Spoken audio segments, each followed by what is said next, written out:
So there's two things.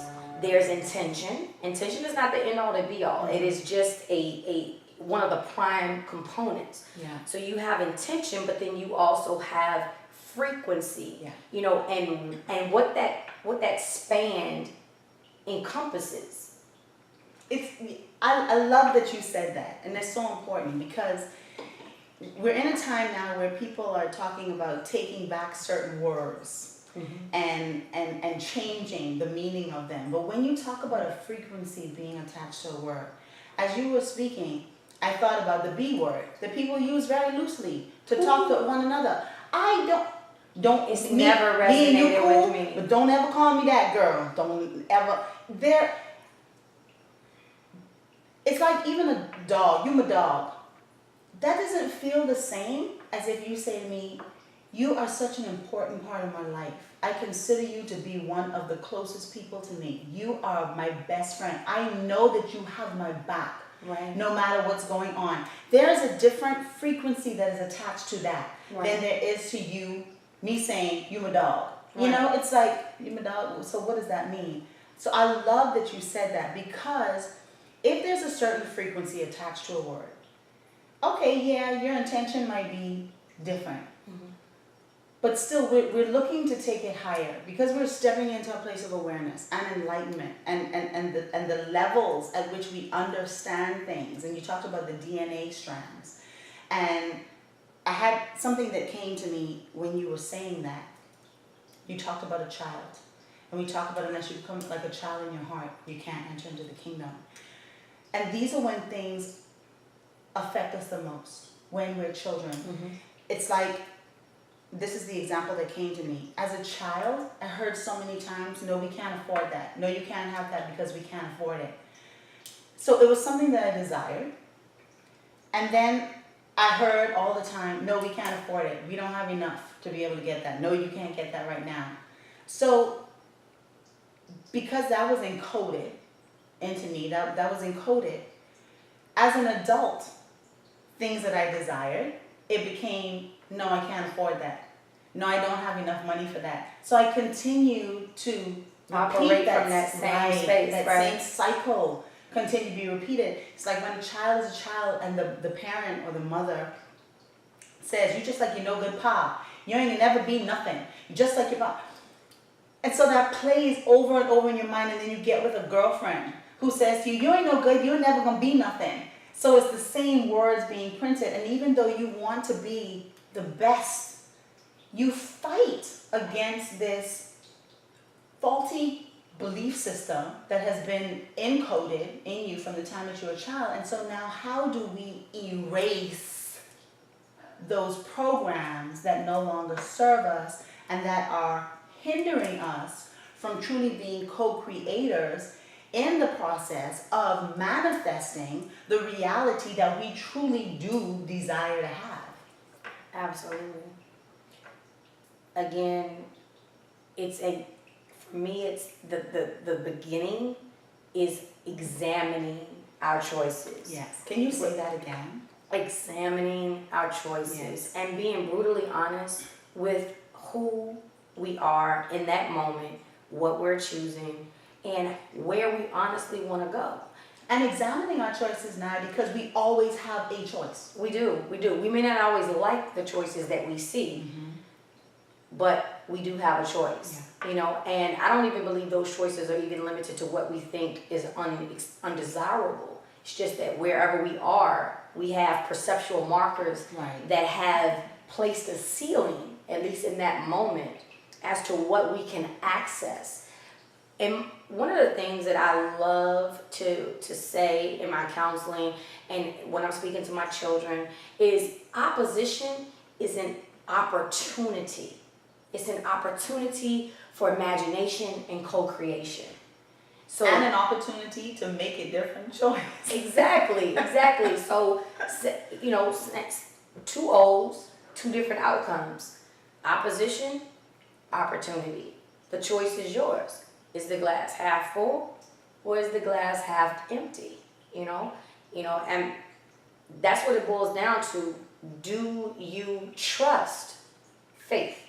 Do you have and inner knowing that something else is possible, even if you can't see it. And I love Dr. Martin Luther King Jr.'s, analogy that you don't have to see the whole staircase, but just take one step. Take one step, and the next step will lead you to the next step. So that's the beginning point. Examination, being completely honest with yourself, and as we were saying earlier, not seeing others, even if it feels oppositional, not see others as an opponent or see others as separate from us, but see them as an extension of ourselves, because they are extensions of ourselves. In Mayan, it used to be a term that they used during the Mayan culture, which was something that they used every day. It's a lot like Namaste in the Hindu culture, or Eastern culture. Namaste means the light within me, or the divine within me, sees and greets the light or the divine within you.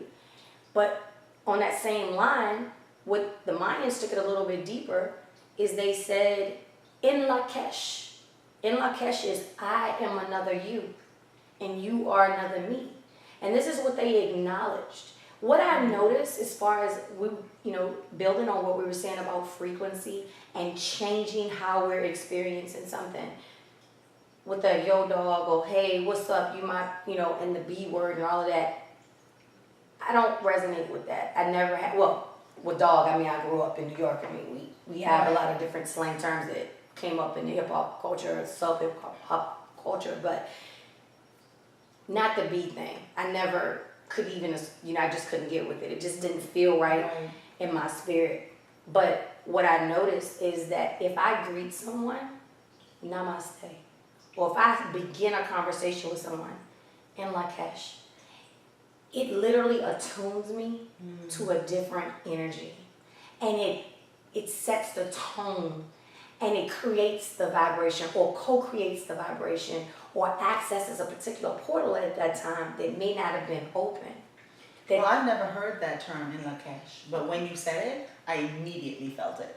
It does something here, right? It just immediately felt it. Because even as we're saying it now and you're repeating it, it's giving me, raising the hairs on my arms, and my heart is like, my chest is trembling. Mm-hmm. And so frequency is important. And even when our intention is not bad or impure, we have to be aware and open to, is there something higher? Is there something more pure that I can invite in? And paying attention to the feeling. I think that is so important, because our feelings, I am convinced, are a signal to us. It's like an alarm system. It's an indicator of our thought process and what's going on in that moment. It's like if you go somewhere and you have the feeling something doesn't feel right, that's that internal alarm system letting you know that there might be danger around, and we have to pay attention to that. But you talk about with the words, with my kids, growing up, when we grew up in the 80s and 70s, and the music was just so different. The words of the music was so different. And I listen to them now in comparison and contrast. And there really was a different energy and frequency that was attached to the words. And I always told my kids, and when they were younger and they couldn't understand this, and I would not allow them to listen to certain things at different times, because I've always been aware of energy being attached to words. And when you couple the words with something like music, that makes you feel so good. It's like you take it and the words, but it's the feeling. And so it nestles in there, and you don't even understand what's going on. You're being encoded at that moment in such a profound, magnitudinal, that's a new word I just coined, way, and we have to pay attention to these things. But it's the words, and it's the frequency. And so when you talk about creating your own reality, if thoughts become words, so the imagination becomes then the words that you speak, and then the words that you speak become the things. We have to understand the importance of that. There's another scripture that says, calleth those things that be not as though they were. So how do you call something? You speak it. Who against hope believed in hope? And this is Romans chapter 4 and 17. So how can we call something that is not as though it is, unless it is? And is it that thing in the moment that we call it? You know, I think that is actually an example of the argument that Einstein and Bohr had, wave versus particle. You know, I think this is a beautiful explanation of that, because it's only after you collapse on it that it becomes that which is. It has to be, the wave has to be observed. So we have to acknowledge that there's a possibility in order to speak it. Absolutely. So what are we being invited into? We see science and theology as separate, but I think that what we are doing as we evolve in consciousness is that we are realizing that these are all different aspects or different expressions of the same truth. And if you're more lenient towards theology, you may feel, oh, well, this is the end-all and be-all truth, and may not necessarily respect the science. But again, for me, they dance hand in hand, and it's a beautiful, fluid motion that's happening. So what are we being invited into with that scripture as far as changing or co-creating our reality? How do we do that? It's saying, speak that which is not as if it were. Right. That takes us back to faith. How can you speak something that's not as if it were? Because if it's power, if there's life and death in the power of the tongue, then that must come from somewhere. That power has to come from somewhere. That power comes from an intrinsic force or source that is inherent in faith. Faith is the evidence of things unseen, and the substance of the thing. Actually, I said that backwards. It's the substance of things hoped for, and the evidence of things unseen. Hebrews 11:1. So you first have to have faith, and I want to go back to the very poignant point that you made. Imagination. Imagination opens us up to the possibilities.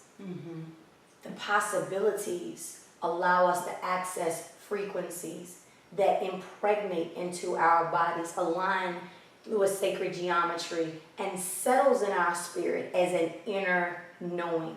When we've aligned with those energies, whatever those codes are, when we've aligned with that, that is the confirmation of faith. That is when I explain faith, I use the definition, it's an unshakable knowing.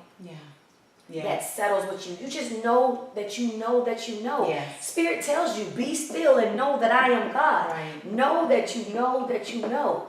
So for me, that unshakable knowing is the power that authorizes us to speak that which is not yet seen. Now I love what you said. The power that authorizes us